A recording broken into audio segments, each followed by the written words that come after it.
Halo sobat sekalian, kembali lagi bersama dengan saya di Kelas Emas. Episode kali ini kita akan bahas sama-sama belajar mengenai krisis tahun 2008 versus krisis tahun 2020.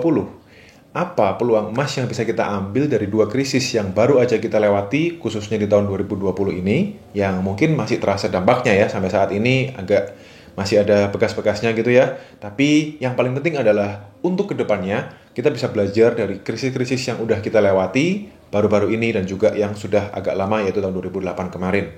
Tapi sebelumnya jangan lupa kalau kalian mau beli emas-emasan mengenai logam mulia atau perhiasan atau apapun juga, langsung aja kalian bisa cek di kolom di bawah. Kalian bisa langsung chat admin kita atau juga bisa langsung aja klik di marketplace kita.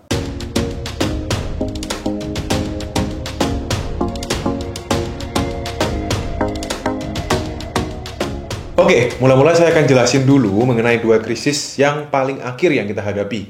Yang pertama tahun 2008, saya nggak akan terlalu jelasin mengenai dalam ya, tapi cuman sisi umumnya aja, luarnya aja, karena fokus utama topik bahasan saya bukan mengenai itu, penyebabnya dan segala macam, bukan, tapi lebih ke arah peluang apa sih yang sebenarnya bisa kita ambil, peluang emas yang bisa kita pelajarin kalau ada hal-hal krisis seperti itu.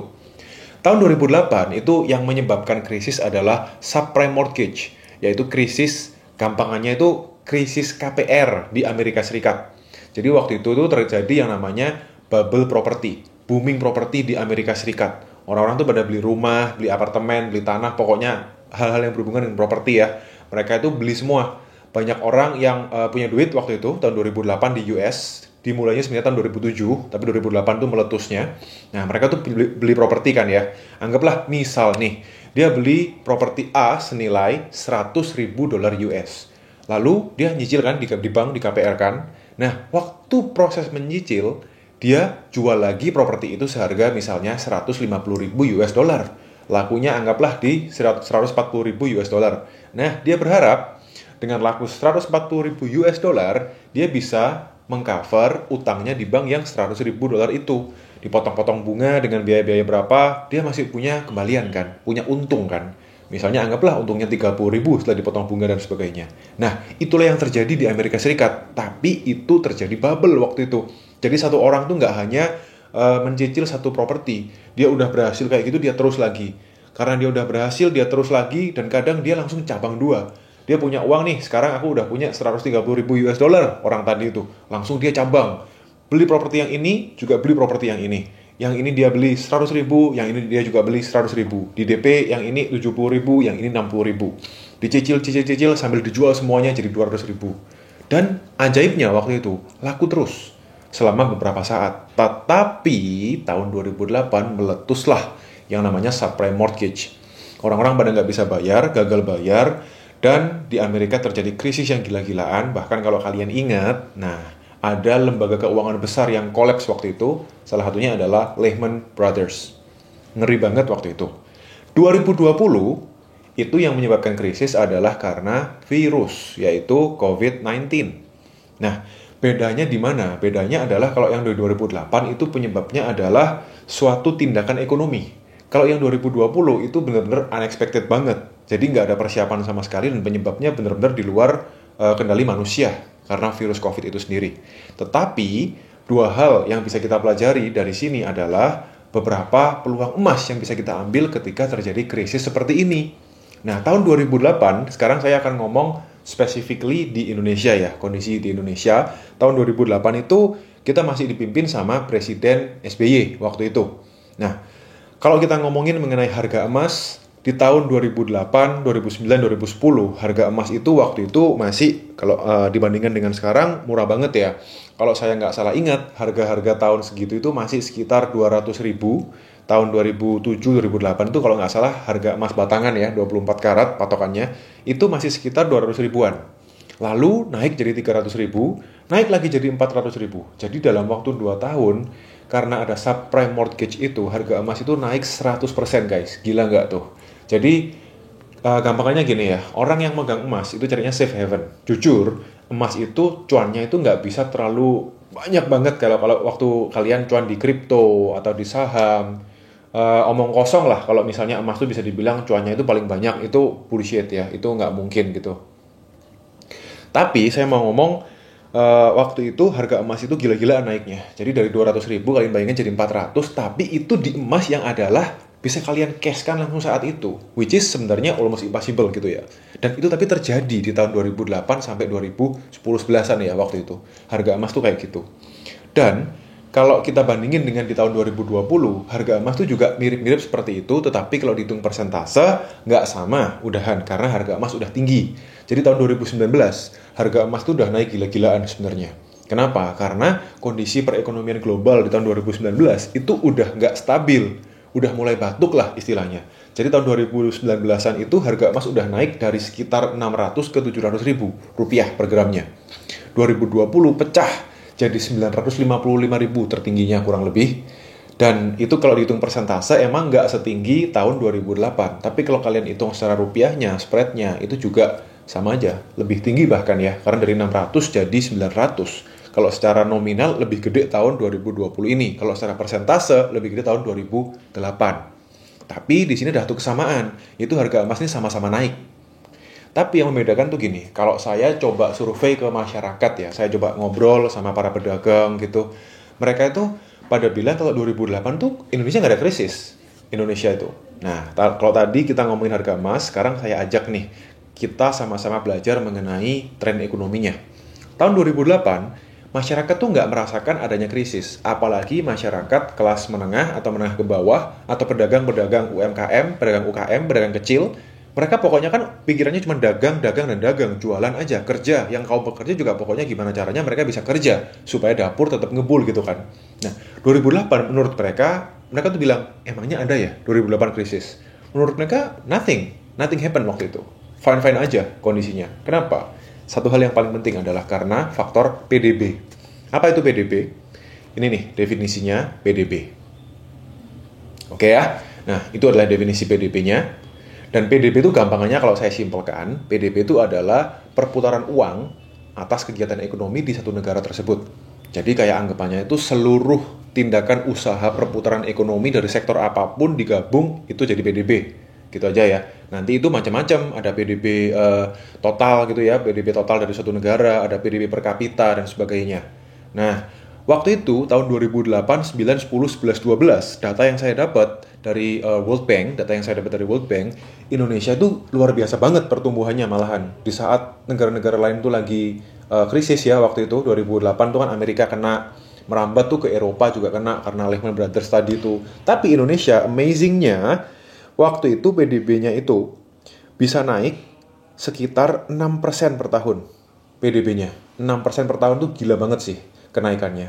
Dan kalau kita ngomongin angkanya, tadi kalau ngomong persentasenya, kalau kita ngomongin angkanya, PDB-nya itu bisa naik di tahun paling gila kenaikannya, itu adalah tahun 2009 ke 2010. Naiknya itu hampir 40%. Gila banget ya. PDB tahun 2009 ke 2010, 40% guys, bayangin. Sehingga perputaran ekonomi di lokal, di Indonesia, itu fine-fine aja. Kayak nggak ada yang bermasalah gitu loh. Kenapa kok kayak gitu? Ya itu karena kebijakan pemerintah yang saat itu menjabat ya. Eranya Pak SBY waktu itu. Sedangkan di tahun 2020 kemarin, PDB kita itu jelas kalau tahun 2020 mengalami yang namanya penurunan. Which is tahun 2008, dari 7 ke 8, 2007 ke 2008 itu nggak ada penurunan. Masih naik tapi naiknya tipis waktu itu. 2008 kan subprime mortgage-nya ya, krisisnya. 2008 ke 2009 itu naiknya itu sekitar 10%. 2008 ke 2009. 9 ke 10 itu naiknya hampir 40%. Dari tahun 2010 ke 2011 yang udah naik 40% itu masih naik lagi. Sekitar 15%. Gila-gilaan beneran. Di rata-rata itu kenaikannya waktu itu sekitar 6% per tahun secara PDB-nya. Dan di tahun 2019, 20, 21, 22, kalau 2019 ke 2020 itu udah jelas ada penurunan. Tapi 20 ke 21 udah mulai rebound. 21 ke 22 juga udah mulai rebound lagi. Tapi naiknya itu tipis-tipis banget. Dan kalau kita flashback lagi, sebelum tahun 2019, yaitu tahun 2015 sampai 2019, itu ekonomi udah slow down banget. Entah itu di global atau entah itu di Indonesia. Penyebabnya kenapa? Karena tahun 2008 itu nggak ada yang namanya perang. Perang dagang juga waktu itu nggak terlalu runcing seperti di zamannya tahun 2014 ke atas. 2012 mulai kentara ya, 2012 itu mulai kentara kalau ada yang namanya perang dagang antara Cina dan Amerika. Yang dampaknya itu ke seluruh dunia. Nah waktu itu 2014 sampai ke 2019, Pak Jokowi itu mengalami suatu tantangan yang sangat berat, yaitu selain karena adanya perang dagang antara Amerika dan China, juga ada ketidakstabilan politik di dunia ini. Waktu itu udah mulai ya, negara-negara tuh ada mulai panas-panasan gitu. Kalau kalian inget tuh, Cina sama Hong Kong sama Taiwan tuh mulai ada ya percikan-percikan apinya mulai kelihatan. Terus Cina tuh merubah kebijakan ekonominya. Jadi kayak dunia itu lagi shifting di eranya Pak Jokowi kemarin, tahun 2014 itu. Nah itu tantangan buat para pemimpin. Nah sehingga ada juga hal-hal yang perlu kita cermati. Yaitu di tahun 2008 sampai 2014, itu ada kesamaannya dengan yang kita alami sekarang sebenarnya. 2008 sampai 2014, kita tuh mengalami yang namanya commodity booming. Harga-harga komoditas itu naiknya gila-gilaan. Selain emas, juga ada batu bara yang waktu itu naik. Tapi tahun 2014 sampai 2019-20an, batu bara dan lain-lain, dan komoditas-komoditas lainnya itu mengalami yang namanya penurunan. Emas waktu itu masih naik, tapi nggak sampai yang naiknya gila-gilaan gitu ya. Cenderung stagnan, naiknya naik-naik tipis aja waktu itu emas, naik wajar. Itu dari tahun 2014 sampai 2019. Nah, yang sekarang bisa kita petik pelajarannya itu gini. Ini sekali lagi adalah pendapat saya pribadi, yaitu tahun 2020 itu dimulainya komoditi booming lagi. 20, 21, 22, 3 tahun kemarin, itu kita sebenarnya bisa selamat salah satunya kalau ngomongin ekonominya Indonesia ya, karena ada yang namanya berkah di sektor komoditas di negara kita, sehingga Indonesia ini kecipratan berkatnya. Nah, di tahun 2023 ini komoditi udah mulai stabil, nggak segila kemarin ya naiknya itu. Nah, terus ke depannya gimana? Seharusnya kalau kita lihat data, kalau kita berkaca dari data yang udah pernah kita pelajarin sebelumnya, 2024 itu seharusnya ekonomi sudah mulai take off. Udah mulai lepas landas, mulai naik. Tapi karena tahun politik, biasanya agak direm. Pertumbuhan ekonominya itu nggak terlalu gila-gilaan. 2023 tahun ini itu harusnya udah mulai gas. Tapi kita mulai merasakan dampaknya itu biasanya setahun 2 tahun setelah pemerintah itu menginjakkan pedal gasnya. Nah di 2024 karena ada tahun politik mungkin belum terlalu kerasa, tapi udah better seharusnya. Tahun 2025 seharusnya ekonomi itu sudah bagus guys. Mengenai bisnis itu 2025 itu udah bagus. Jadi sekarang ini adalah masa di mana kita harus siap-siap untuk tahun 2025 yang katanya seharusnya bisnis itu udah mulai bagus. Mengenai harga emas gimana? Harga emas itu nggak bisa dikaitkan serta-merta dengan cuman yang namanya krisis, tapi sangat fluktuatif sekali. Kayak contohnya 2008 itu nggak ada yang namanya perang antara Rusia sama Ukraina. Nah, tapi kalau dari 2020 kemarin itu naiknya karena COVID. 2021-2022 naiknya karena perang Rusia sama Ukraina. Ya, jadi tahun depan gimana harga emas dan sebagainya, kalau nggak ada perang dan ekonomi itu mulai membaik, seharusnya harga emas itu malah akan turun. Tapi kalau misalnya ekonomi itu masih belum terlalu bisa membaik, harga emas juga akan terus naik. Tapi menurut saya pribadi, harga emas itu nggak akan naik terlalu tinggi lagi. Nggak akan naik terlalu gila-gilaan lagi, cenderung ya ada kenaikan, tapi kenaikan yang cukup stabil aja gitu ya, kalau ngomongin harga emas. Sehingga kita mau menaruh aset kita, mau menaruh investasi kita di mana, itu adalah pilihan kalian masing-masing. Ingat ya, pesan dari orang-orang yang bijak, jangan pernah menaruh telur pada satu keranjang aja. Dan kalau kalian mau beli emas, sekali lagi saya ingetin, langsung aja kalian bisa cek di kolom di bawah. Kalian bisa langsung klik di kolom itu untuk marketplace kita, atau juga bisa chat admin kita. So, be wise untuk investasi dan siap-siap lepas landas ke depannya. Thank you for watching this video and see you on the next video.